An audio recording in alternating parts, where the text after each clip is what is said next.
Halo guys, welcome back to Korea Ramit bersama orang Korea yang kepelit. Hari ini cerita yang ke-16, langsung kita mulai. Cerita kali ini lagi-lagi dari Jepang, lebih tepatnya daerah Fukushima. Kali ini ada dua orang yang perlu kita ingat, yaitu A dan B. Mereka berdua ini pertama kali ketemu saat mereka berada di taman kanak-kanak. Dan waktu itu kondisinya mereka ini berumur 6 tahun. Dan mulai saat itu hingga SD, SMP, sampai SMA, mereka ini menjadi sahabat akrab. Suatu hari, B itu bilang seperti ini. Sekarang itu loh zamannya main aplikasi ini. Semua loh pakai aplikasi ini. Nyobain yuk. Memang betul, waktu itu lagi ada satu aplikasi yang sangat populer di antara anak-anak muda di Jepang. Aplikasi yang dimaksud ini adalah sebuah aplikasi yang digunakan untuk menghubungkan antara satu pengguna dengan pengguna yang lain yang berada di wilayah yang dekat, dan mereka ini bisa saling kontak menggunakan fitur chatting. Awalnya A itu mikir kayak, oke, ya itu silakan dipakai. Soalnya si B itu emang ekstrovert dan suka ketemu temen. Jadi si A itu mikirnya, ya dia ini kan emang suka bergaul sama orang-orang. Ya apa salahnya? Ya itu sebatas hobi kan.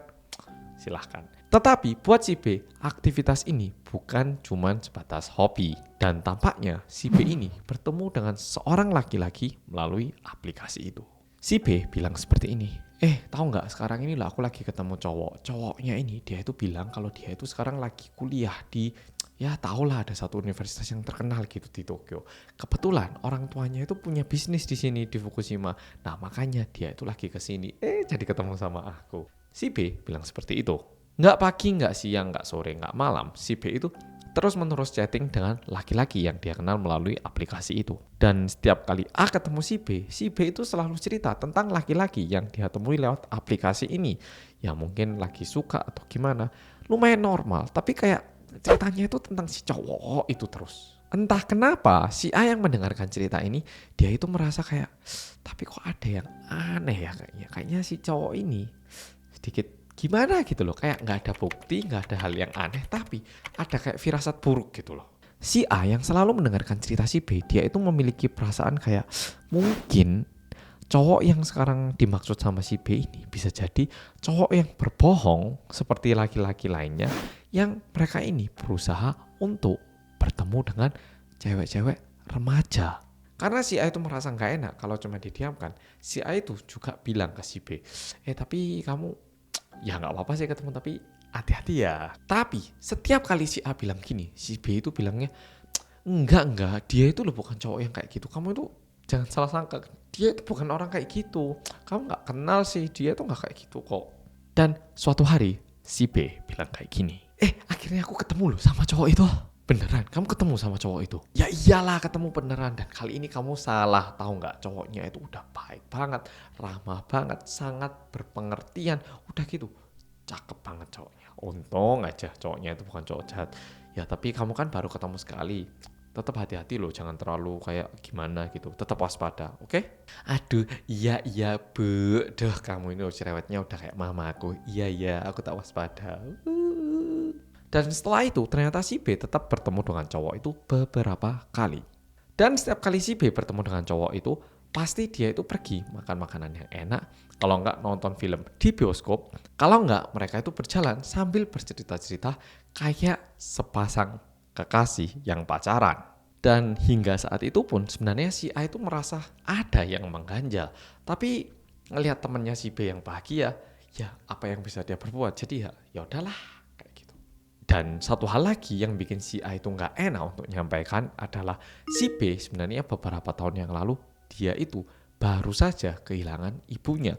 Udah gitu papanya itu sibuk kerja sehingga papanya pun pulang ke rumah itu kayak 1-2 kali per bulan. Jadi ya nggak salah juga kalau si B ini sangat kesepian. Sehingga melihat itu si A itu juga mikir, jangan-jangan ya aku yang terlalu sensitif, ya bisa aja cowok itu kan cowok baik ya. Ya bisa jadi. Dan suatu hari si B itu ke sekolah menggunakan sebuah kalung yang sebelumnya itu dia nggak punya ataupun nggak pernah terlihat dia pakai kalung itu. Dan si B pun bilang kalau itu merupakan kalung hadiah dari cowok yang dia temui. Dan kalau dilihat secara kasat mata, kalungnya ini terlihat tidak terlalu beda jauh dengan perhiasan biasanya. Tapi kalau dilihat baik-baik, bagian permatanya itu ada bagian yang agak unik dan aneh. Karena permatanya itu kecil, warnanya itu agak abu-abu gelap, sehingga itu kesannya itu kayak nggak cocok digunakan sebagai permata. Tapi lagi-lagi si B itu suka banget sama kalung itu karena ini merupakan hadiah dari cowok yang dia sukai.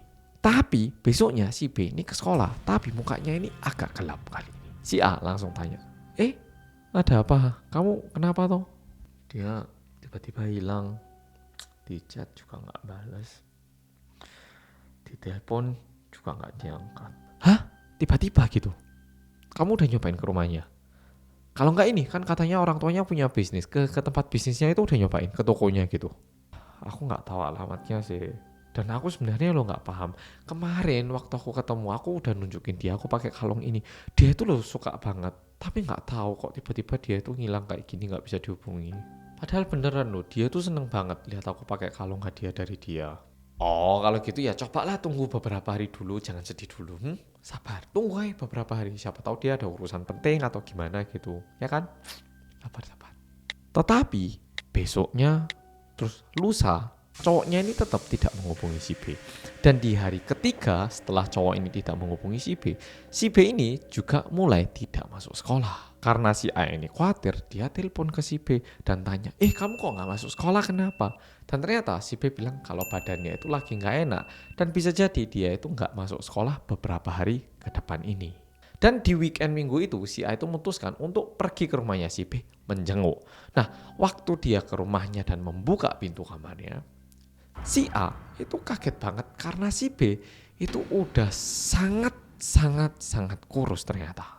Rambutnya pun yang dulunya itu lebat banyak, sekarang itu banyak yang rontok dan nggak terlihat sehat gitu rambutnya. Kulitnya yang biasanya itu putih cerah, sekarang ini ikutan jadi menggelap juga. Si A yang melihat itu langsung tanya, kamu nggak apa-apa ta? Kamu kok gini kenapa? Kamu udah ke rumah sakit? Kamu kok nggak ke rumah sakit? Kenapa ini? Kok kamu sampai kayak gini sih? Gak apa-apa kok, mungkin aku beberapa hari ini cuma stres saja, aku gak apa-apa kok. Ya gak apa-apa. Tapi gak deh kayaknya, bangun ke rumah sakit ayo. Si A yang tahu kalau kondisi ekonomi si B itu tidak terlalu baik, si A itu bilang kayak gini, jangan bilang kamu gak mau ke rumah sakit soalnya uang. Kalau masalah uang jangan khawatir, aku bisa bilang ke orang tuaku dulu, jadi kamu gak usah khawatir uang dulu, oke? Yuk kita ke rumah sakit dulu, kamu sungguhan, kamu kelihatan sakit banget loh sekarang. Nggak mau aku. Orang tua kamu loh udah bantuin aku beberapa kali. Nggak mau aku, nggak mau. Nggak mau aku merepotkan. Nggak mau aku ngerepotin orang tua kamu lagi. Tapi lihatan ini loh kondisi kamu sekarang parah banget. Kamu itu perlu diperiksa. Ini udah sungguhan kamu ini butuh dicek loh. Kamu ini udah kelihatan sakit banget. Ayolah, please lah. Ayo ke rumah sakit ayo.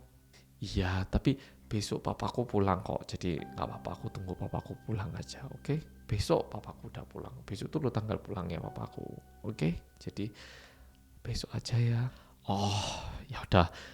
Oke, tapi kamu besok ke rumah sakit lo ya. Sungguhan, kamu harus ke rumah sakit kayaknya. Janji lo ya sama aku. Ya, kamu nggak usah khawatir. Makasih ya. Dan waktu si A ini mau keluar dari kamar itu untuk pulang, tiba-tiba si B itu panggil si A. Aku minta tolong. Si A yang mendengarkan itu tentu mau membantu. Ternyata si B itu minta tolong si A untuk melepaskan kalung yang dia dapat dari cowok itu. Si A bantu lepaskan dan setelah itu disimpan di laci rumah si B. Tetapi keesokan harinya di siang hari, papanya si B itu telepon si A dan bilang kalau si B itu sudah meninggal. Tentu A sangat kaget dan dia tanya kembali ke papanya si B. Loh kok bisa meninggal? Kemarin itu loh saya kesana masih gak apa-apa. Emang kayak apa om? Papanya bilang kalau sesampainya papanya si B di rumah, si B itu udah kayak jenazah dingin katanya. Udah gitu di ruangan tempatnya si B ini berbaring itu udah kayak dipenuhi lumuran darah.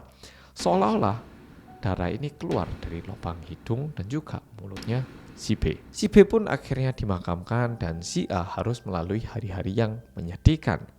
Dan beberapa hari setelah itu, tiba-tiba si A ini teringat akan kalung yang pernah diterima oleh si B.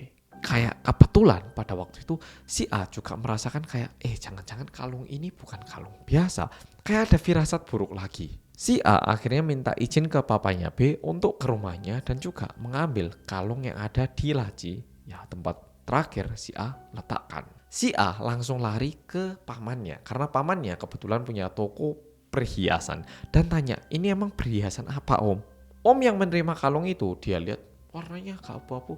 Oke, Om cari tahu dulu. Nanti kalau udah Om tahu, kamu Om telepon ya. Oke, pulang sana. Dan beberapa hari setelah itu, si Omnya ini telepon si A.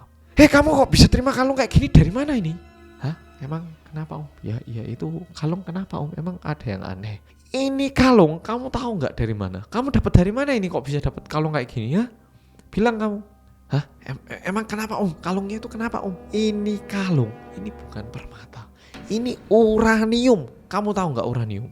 Dan ternyata kalung yang diterima oleh si B dari cowok itu bukan perhiasan ataupun permata, melainkan itu merupakan uranium yang merupakan zat berbahaya buat tubuh manusia karena mengandung radiasi. Jadi selama si B menggunakan kalung itu, dia itu terus-menerus terekspos terhadap radiasi yang dipancarkan dari kalung ini. Dan diakibatkan itu akhirnya si B ini meninggal dunia. Akhirnya kejadian ini diliput oleh stasiun TV lokal dan ternyata korbannya itu nggak cuman si B. Ada total 13 siswi SMA yang meninggal diakibatkan hadiah kalung uranium ini. Tentunya pihak polisi berusaha untuk mencari pelakunya dan polisi menduga ini merupakan perbuatan dari seorang laki-laki yang bekerja di pembangkit listrik tenaga nuklir yang ada di Fukushima Daiichi. Tetapi sayangnya polisi tidak berhasil menangkap pelakunya. Oke, cerita kali ini sampai di sini. Menurut Polo, apakah ini cerita beneran atau cuma sebatas cerita karangan? Coba ditebak dan sampai jumpa besok dengan cerita berikutnya.